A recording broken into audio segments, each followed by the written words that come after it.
Yeah, look at that beauty. That's 180 seconds, so 3 minutes on Andromeda, and the first photo. Show me about the plane trails, but for a first one, this is really good. So let me talk you through your setup, and then at the end you'll see the final results.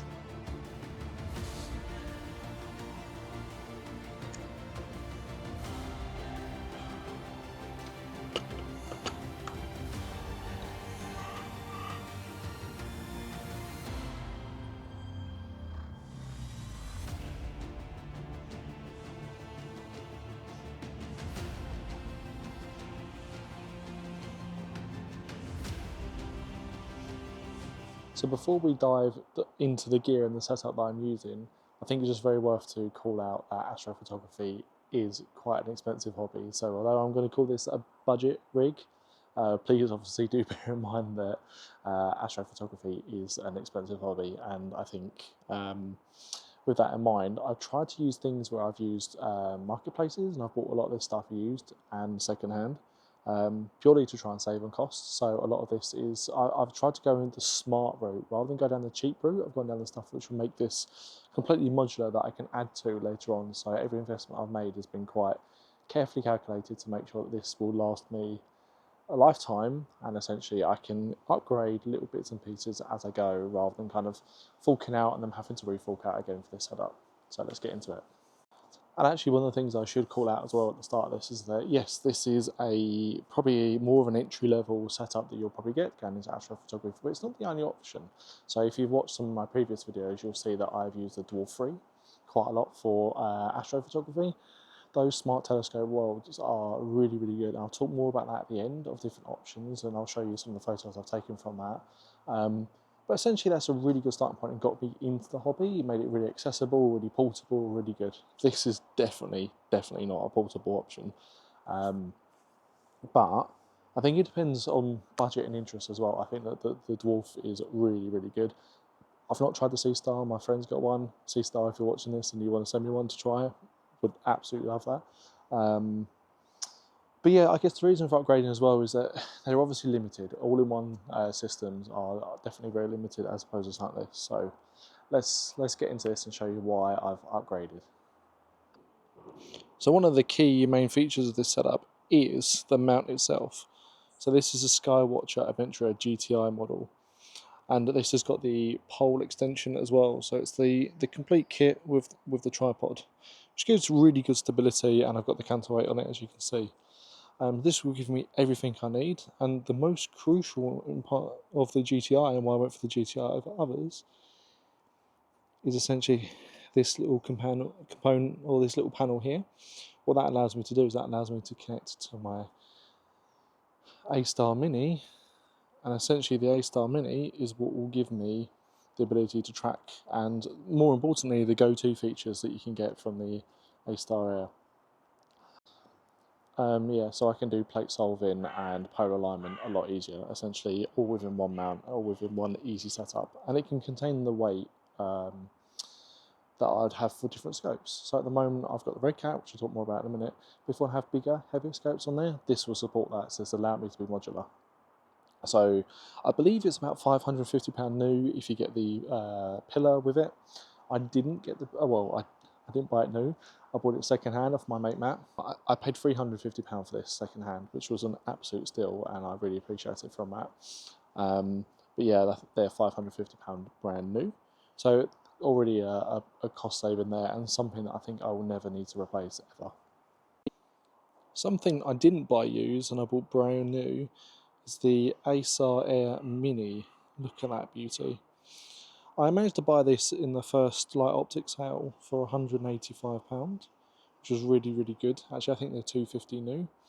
And this is essentially the brain of the setup. This is what will allow me to track, plate solve, go to, you name it. And essentially it powers all my gear as well. So I've got one cable that goes from my Anker power source or mains cable, and that goes directly into the air at the top up here, and that powers everything that comes off that. So I've got a cable that comes off here that goes towards my mount, that powers my mount, sorry, down there. I've got a cable that goes back, which essentially goes into my 4 available USB-C ports on the ASIAIR, and I've got power for my dedicated camera as well, all up into that. So all I have to do is power that, and then everything feeds off of that lovely. I also have hidden behind here a USB stick, which is where all my images will get captured onto. Absolutely amazing bit of kit, wouldn't be without it, and I think that's one of the areas I think actually going new does make sense, especially we can get deals, especially with Black Friday coming up. Now onto the beauty of the RedCat itself. With a 250mm focal length and a f4.9 refractor, this is a scope that's absolutely perfect for the type of subjects I want to be going for. Especially like if you think about Orion and Andromeda, this is a perfect wide field scope for that. It's got a fixed back focus length of 52mm, and that essentially makes it really easy for beginners. So I've got it all set up there, and we'll talk a little bit about spacers and the filter ring in a second. But essentially the 52mm was fixed. I don't have to change it, it won't change during shooting. It makes it really, really simple to get started. Now these are one of the scopes that I didn't really want to compromise in quality. I had a set field for what I wanted, and talking to my friends, they really, really recommended this bit of kit, and it's absolutely beautiful. And this cost me £450 used. If I was to buy it brand new, it would have been £900, so I essentially saved 50% on what they would be. And actually I got this in really, really, really good condition as well. So definitely wait and definitely try and find some good bargains, because a good scope, well, good glass is absolutely everything. Now onto one of the areas I didn't actually think I needed, but I've got this lovely tool here. This is the dead cat mount actually, but hidden behind there is the little autofocuser for this. I didn't believe that I needed this to start with, but apparently I do. Now I had to buy the autofocuser, which was £180, and the mount that was £50 on top of that as well, and that essentially will allow me to keep focus as I'm shooting, so the MIDI will take care of all of that for me. So as the temperatures drop, I don't have to come out and refocus, it will do it all for me, so it's fully automated. So definitely worthwhile doing. Yeah, and good deals on that. So that was another piece of kit that I bought that was brand new. So as you can see on this setup, I have the filter drawer here, which comes out, and I have my filter already in the little filter tray. It's magnetic, it's actually really stable. Excuse the cable management, that's something I need to work on. Fits in there nice and snug, magnetic as well with the latest version. Really, really worthwhile. You're going to need filters for some of this stuff as well, so it's good to invest. I actually invested in it earlier than I planned, because when I actually bought the camera, this spacer was missing, so I had to. I could have paid £40 for the adapter, or I could have paid £80 for that. So I thought for an extra £40, that's actually worthwhile. Get in straight away. But these are all things you need to consider as you're doing that. Like I didn't realise that spacers, sometimes are that little bit extra. Now I've got to be honest with you, I wasn't planning on buying the camera, and actually when I proposed to set this video up as a budget setup, I was going to use my Nikon Z5 as my Astro camera. So I bought an adapter for that was £25, took 2.5 weeks to arrive. And actually in that time I found the cool camera that I wanted, and by really cool I mean it's actually cooled. It's got a built-in cooler on there. For an absolute bargain, so I managed to pay £380 for that, and that again is £900 brand new. So absolutely massive saving there. Somebody on eBay just really wanted to get rid of it, and they only done less than 100 hours of shooting as well, and I've had no problems with it so far. So instead of showing you the camera I already had on there, that's up the price a little bit. So I'll give you the price of the budget setup without, and then one on that one as well. But this is the beauty of what I'm trying to say with this setup, is that because it's so modular, you can add things when there's deals on there. You don't have to rush for that stuff, but actually if you do, you have the options, which is fantastic. So to recap, the mount at £350, the scope at £450, we've got the autofocuser that was at £150 to £180, plus £50 for the mount, the Mini, which was £180, the filter drawer, which was £80, and then we've got the cooled camera itself. I'll talk a little bit more about the specs of the cooled camera in a minute, because it is absolutely amazing bit of kit. And then to power it all, I've got two ones. I've got a mains cable, and I'm also using the Anker solar pack. Not solar pack.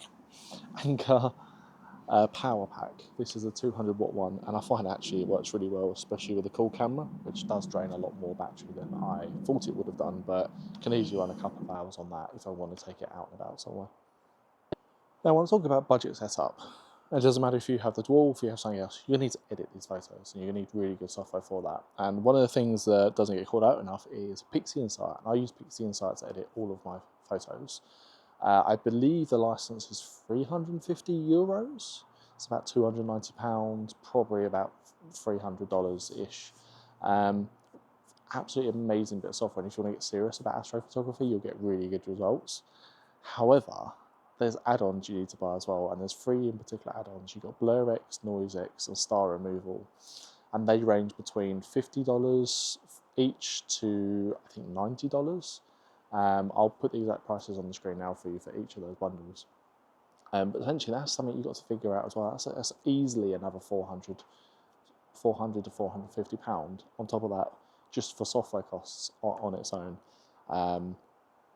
So lots to think about, but not that I'm trying to put you off the hobby at all. Like, you definitely need to get this stuff, but start small. So I started off with a DWO, then I got PixInsight, then I got the add-ons, and then I upgraded to this. So this is the ZWO ASIAIR Pro, and the Pro essentially means that it has the cooling fans on here. So you can see all the way through there, it's got basically a massive cooling fan on that, and the sensor is just this little part here. Now this is a one-shot color camera, 20 megapixels. Like I say, it has the cooling fan on there, which will allow me to go down to, and I can shoot at a constant -20 if I wanted to. I have it set at -10, and that's probably how I'm going to leave it consistent, but I'm going to get consistently the same temperature photos, which means that I'm going to get less noise, which means I'm going to get better overall quality. So it was definitely a great investment and a great upgrade. And because of the size of the sensor as well, what that essentially means is that when I'm actually focusing on my targets, I'm getting slightly further in than I am getting at 250mm as well. So these are all factors you need to kind of think about when you're looking at this kit. But there you go. That is my Astrophotography Rig. I will put the full price on the screen now for you once I've worked it all out. And like I say, if you remove the camera and use any camera you've got, that will obviously reduce it down a little bit for you. And if you didn't have the power bank as well, that would reduce it around a little bit further. But my leaving message to you before we go and look at the photos that we've captured tonight is, please look at second-hand. Please consider it. Don't always go in new. You don't have to, and upgrade as you go. But just think about the long term. 10 seconds left. 9, 8, 7, 6, 5, 4, 3, 2, 1. Here we go.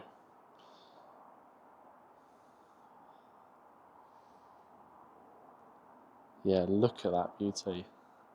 That is 180 seconds, so 3 minutes on Andromeda, and the first photo. So I've just done my 40th frame. I was doing the 3-second ones, but what happened was it was trailing. So for being completely honest, I'm still getting used to polar aligning properly on it.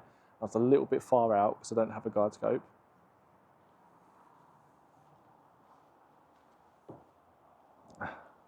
So yeah, with that in mind, I was a little bit far out. So what happened was I started trailing. So what I did was I lowered it from 3 minutes to 1 minute, so 60 seconds. And by taking that away, so I've taken 40 at 60 seconds, so 40-minute exposure time. I'll put that on screen now, and you can see from there. The reason I'm stopping early is because the clouds are going to come in soon. This is the first in many I'm going to be doing with this RedCat setup and my modular build. So reminders for you: start small, build up, but invest in the right gear. Don't just go cheap, but you also don't have to spend a lot of money as well. And until then, clear skies.